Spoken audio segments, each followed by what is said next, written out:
चूंकि प्रोग्राम बरकरार है, मगरबी ममालिक उसको मजीद दो चीजें कर सकते हैं।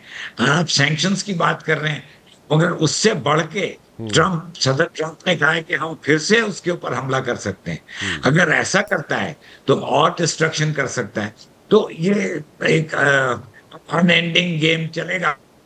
इसमें ईरान पुरअज़्म और खुददार मुल्क है, और वो उस पे स्टैंड लेगा।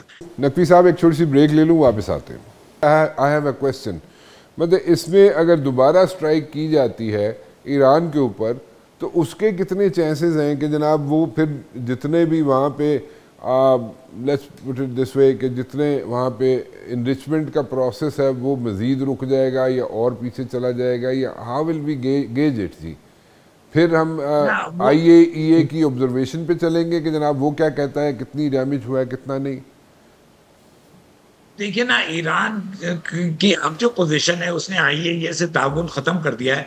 तो क्या मतलब है कि जितने आईएईए के कैमरास लगे हुए थे हाँ। इनके मुख्तलिफ तनसीबात में, नातांज में, फर्दू में, इस्फहान में, तो वो सारे कैमरास उन्होंने उसके कनेक्शंस काट दिए। दूसरे, वो आईएईए के इंस्पेक्टर्स को नहीं जाने दे रहे, इसलिए किसी को नहीं पता है कि ईरान की न्यूक्लियर प्रोग्राम की क्या पोजीशन है।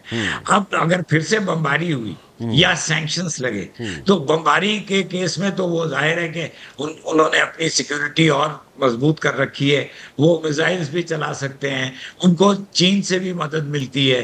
तो ये आसान नहीं होगा। और जहां तक सैंक्शंस का सवाल है, ईरान ने तो सैंक्शंस बहुत साल बर्दाश्त किया है, साल हर साल सैंक्शंस के तहत रहा है।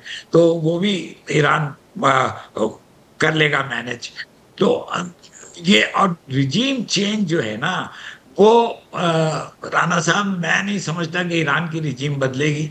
क्योंकि ईरान में नतीजा क्या हुआ है कि जब उसके ऊपर हमला हुआ इसराइल का और फिर अमेरिका का, तो वहां पे फिर से इत्तेहाद पैदा हो गया है, कोहेसिव हो गए। उनके मुल्क में जाहिर है लोग बहुत उसके खिलाफ रिजीम के हैं, लेकिन तनकीद और क्रिटिसिज्म वगैरह वो चल रही होती है, लेकिन रिजीम नहीं बदलेगी। मैं नहीं समझता कि रिजीम बदल सकेगी। और रिजीम का एक दूसरा पहलू भी है कि कोई ऑल्टरनेटिव नहीं है। ये जो रजा शाह पहलवी का बेटा है, ये बेचारा इनएक्सपीरियंस्ड, बगैर किसी तजुर्बे के यंग आदमी है। ये ना इसकी कोई पब्लिक फॉलोइंग है, तो ये कोई ऑल्टरनेटिव नहीं है। तो मैं नहीं समझता कि ईरान में कोई रिजीम चेंज होगा। और अगर अमेरिका ने बमबारी करके तबाही मचा के कोशिश भी की, तो मैं नहीं समझता कि वो कामयाब होगी। My last question.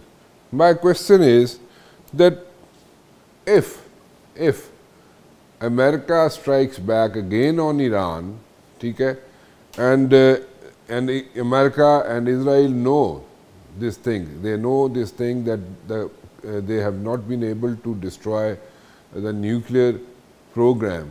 They have been able to like push it back a few years, लेकिन उसको completely destroy नहीं कर सके, तो and they strike back again, ठीक है।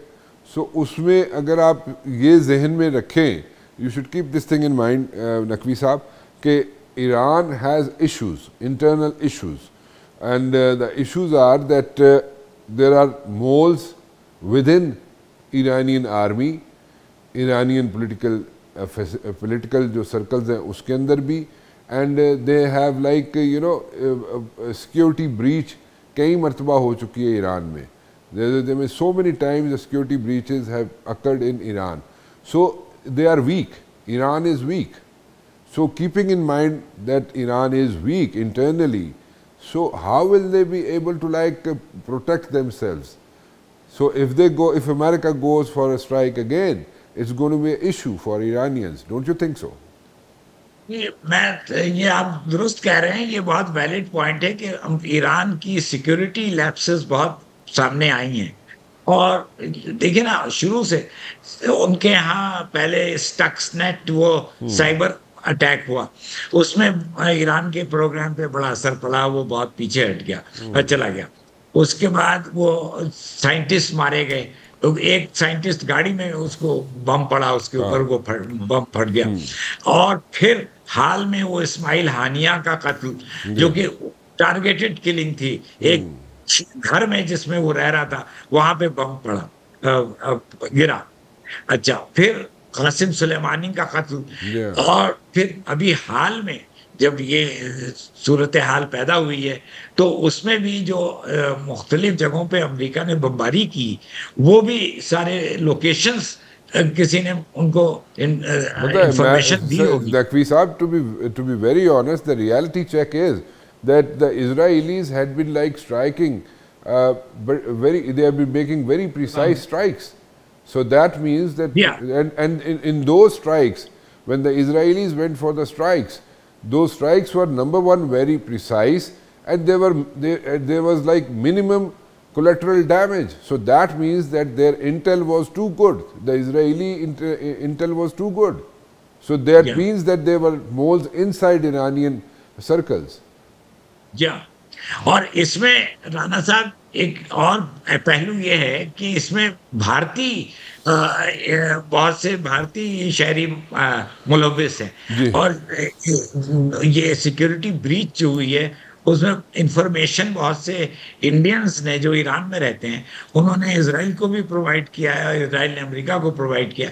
तो मैं समझता हूँ कि एक तो भारत से ईरान अब बहुत मुतनब्बा हो गया है, जो केयरफुल हो गया है। They realise that Indians are playing a very double game and a very wrong conduct. Well, Dakvi Saab, to be very honest, the damage has been done.